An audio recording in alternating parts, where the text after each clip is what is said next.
और डॉक्टर अंबेडकर के विचारों से क्या मिलने वाला है? रोज सरकार आपको हिंदू बना रही है, लेकिन जिस दिन आप हिंदू बनने की कोशिश करिएगा, मानिएगा कि उसी दिन डॉक्टर अंबेडकर के विचारों से आप किनारे जा रहे हैं। और कौन से हिंदू बना रहे हैं? इसी देश में पारसी बन के डॉक्टर अंबेडकर को रहना पड़ा था, उनको किराए की मकान नहीं मिली थी। वही डॉक्टर अंबेडकर है जिनको किराए की मकान अपने ही देश में नहीं मिली थी, वो पारसी बन के किराए की मकान लिए थे। और आज भी मैं कह रहा हूं, आजादी के 80 साल बाद अगर आप कहीं चले जाइए, आज भी आपको हिंदू के नाम पर अगर किराए की मकान मिल जाए तो मैं राजनीति छोड़ूंगा। आपकी जात पूछी जाए, ये देश जातियों का, ये जात पूछी जाएगी। और जात के नाम पर जितना भी जान लो मुसलमानों को टाइट हो रहा है, तो आप बहुत खुश हो रहे हैं कि मुसलमानों को ठीक कर दिया गया। मुसलमानों को ठीक नहीं कर दिया गया, आपके आरक्षण को ठीक कर दिया गया। ये जान लीजिएगा, ये आरक्षण को ठीक करने के लिए आपको पुनः भी बहन बता रही थी कि 200 वर्ष अभी अभी मोदी जी का मैं भाषण सुन रहा था कि अंग्रेजों ने आया, फूट डालो, राज कर दिया। महोदय, इस देश में फूट डालो और राज करो की नीति अंग्रेजों की नहीं थी।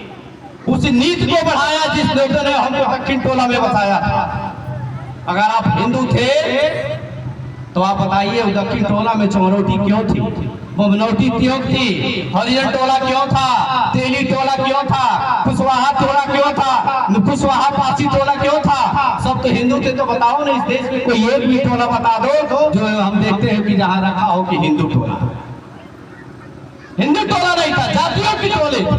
और आज भी सूर्य सत्य की तरह जातियों की टोले अभी भी गांव में मौजूद है। उसी को अंग्रेजों ने आगे बढ़ा दिया, बाकी कुछ नहीं किया। हमारे और आपके वोट का ये लाभ दिया गया, और आज भी फिर आपको लगातार हिंदू राज, हिंदू राज, हिंदू राज। बाबाओं बैठ के रोज हिंदू राज, चंद्रभूषण जी से कल पिताजी का कार्यक्रम था, मैं बता रहा था, आरक्षण देने के नाम पे आप हिंदू नहीं हो।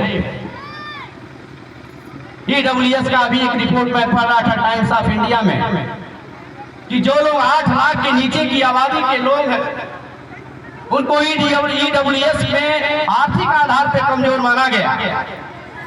लेकिन उनका जब सिलेक्शन नहीं हुआ नीट में, तो वही लोगों ने 1 करोड़ रुपया डोनेशन देकर मेडिकल कॉलेज में अपनी बच्चों का नियुक्ति करा दिया। आप बताइए अब EWS कहाँ है?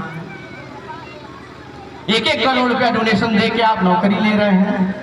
तो आपको सतर्क होना पड़ेगा, क्योंकि हमारे बहुत सारे बुद्धिजीवी और जो खासकर आज दुख हो रहा, दुख इस बात का हो रहा है कि डॉक्टर अंबेडकर को हम कई भागों में बांट दिए।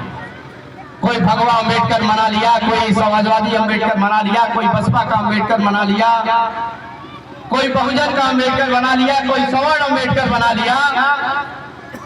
लेकिन मित्रों, याद रखना, डॉक्टर अंबेडकर के विचार वैसे ही है, चाहे आप किसी को ले लो। इसीलिए डॉक्टर अंबेडकर के विचारों पे आपको चलना पड़ेगा।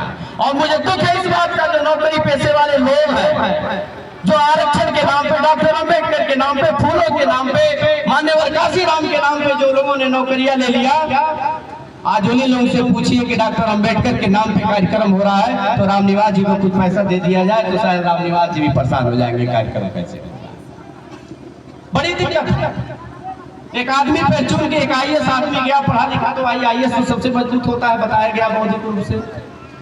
एक दुकान पे गया, पे चुन के और कहा कि एक काम करो, हमको 742 दाना मसूर के दे दे। तो लड़का भी बड़ा होशियार था, उसने कहा कि 200 ग्राम तौल के दे दिए। कहा इसको आप ले। तो कहा तुम कैसे जानते हो कि इसमें 742 दाने हैं? कहा लेके जाइए, गिनिएगा तो 742 दाने ही मिलेंगे आपको। तो उसने पूछा, यार इतना कैलकुलेट तुम किए हो कि तुम तौल के दिए 742 दाने ही इसमें निकलेंगे? तो कहा ये शिक्षा, ये गणित तुमको किसने दिया? तो कहा ये गणित हमारे बाबूजी ने दिया था। तो कहा कैसे?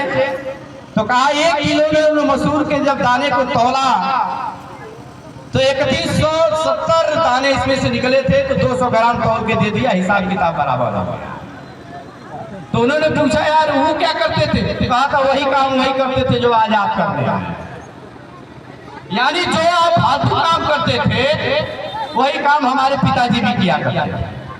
तो पूरी देश ऐसी वैचारिक शून्यता में जा रही है, उस शून्यता को आपको रोकना पड़ेगा, क्योंकि आपके आरक्षण को जब नहीं कोई देने वाला है, आपके विचार जब ठहर जाए, आपके जब आरक्षण ठहर जाए, आपके जब संविधान ठहर जाए, आपकी स्वतंत्रता जब ठहर जाए, आपकी भाषा ठहर जाए और आपके ऊपर जब अत्याचार और जुल्म की जब आगे बात बढ़ने लगे, तो उसी समय बुद्ध की उत्पत्ति होती है, उन्होंने अपने राज्य को छोड़ दिया था। उसी समय डॉक्टर अंबेडकर की उत्पत्ति होती है, डॉक्टर अंबेडकर ने अपना धर्म छोड़ दिया था, और उसी समय फूले की उत्पत्ति होती है, अपना मकान छोड़ दिया था। इसीलिए माननीय काशीराम ने कहा था कि जब तुम्हारे हाथ का पानी पीना उनको मंजूर नहीं, तो तुम उनके सदन में भेज दोगे तो तुम्हारे लिए क्या करेंगे। तो जो तुम्हारे हाथ का पानी नहीं पीते हैं, वो तुम्हारे लिए संसद में कौन सा आचार और व्यवहार देंगे, कौन सा कानून देंगे। आप देखिएगा कानून की दशा क्या है। सिगोल स्थापित किया गया है सदन में, 20,000 करोड़ रुपया लगा के सेंट्रल लिस्ट बनाया गया, 8,500 करोड़ रुपया लगा के प्रधानमंत्री को हवाई जहाज दे दिया गया, और आपके जी में SIR का फार्म भरिए, उससे निकलिए तो नोटबंदी में चले जाइए, उससे निकलिए तो आधार कार्ड में जन्मदिन पे रहेगा तो रहेगा, फिर कहेंगे नहीं रहेगा तो आप राशन कार्ड में जाइए। पूरा देश के लोगों को कार्ड बना दिया गया। पॉकेट में आप निकालिए तो पता चले इनकम टैक्स का कागज निकल गया, GST का कागज निकल गया, आधार कार्ड निकल गया, राशन कार्ड निकल गया, SIR का कार्ड निकल गया, और पूछे भाई तुम्हारे पॉकेट में रुपया कहाँ है, तो कहेंगे राशन की दुकान पे चले जाओ, वहाँ 5 किलो राशन रखा। पूरे जीवन को कार्ड बना दिया गया। इसीलिए कार्ड वाले जीवन से भी निकलकर भारतीय संविधान को अपने हाथ में आपको लेना पड़ेगा। दल तो आएंगे और दल जाएंगे, लेकिन डॉक्टर अंबेडकर वही खड़े आपको मिलेंगे, चाहे कितना भी आप अपने हालत बनाए। इसीलिए जब दल बड़ा हो जाए, छोटा हो जाए, संविधान जब छोटी होने लगे, मनुस्मृति बड़ी होने लगे, तो आपका ये कर्तव्य होता है कि अपने अधिकारों को अपने हाथ में आप उठा लीजिएगा। क्योंकि दलों की बात छोड़िए, नेता आएंगे और जाएंगे। माननीय काशीराम कहा करते थे, नेताओं पे भरोसा करना छोड़ दिया, जिस दल में है कल किस दल में है, परसों किस दल में है, उनका आना और जाना लगेगा। लेकिन समाज अगर हमारा मजबूत रहा तो हम नेता भी पैदा करेंगे, विचारक भी पैदा करेंगे, आंदोलनकारी भी पैदा करेंगे, और देश की सुरक्षा भी अपने हाथ में लेंगे। इन्हीं सब शब्दों के साथ मैं डॉक्टर अंबेडकर के तमाम हमारे जो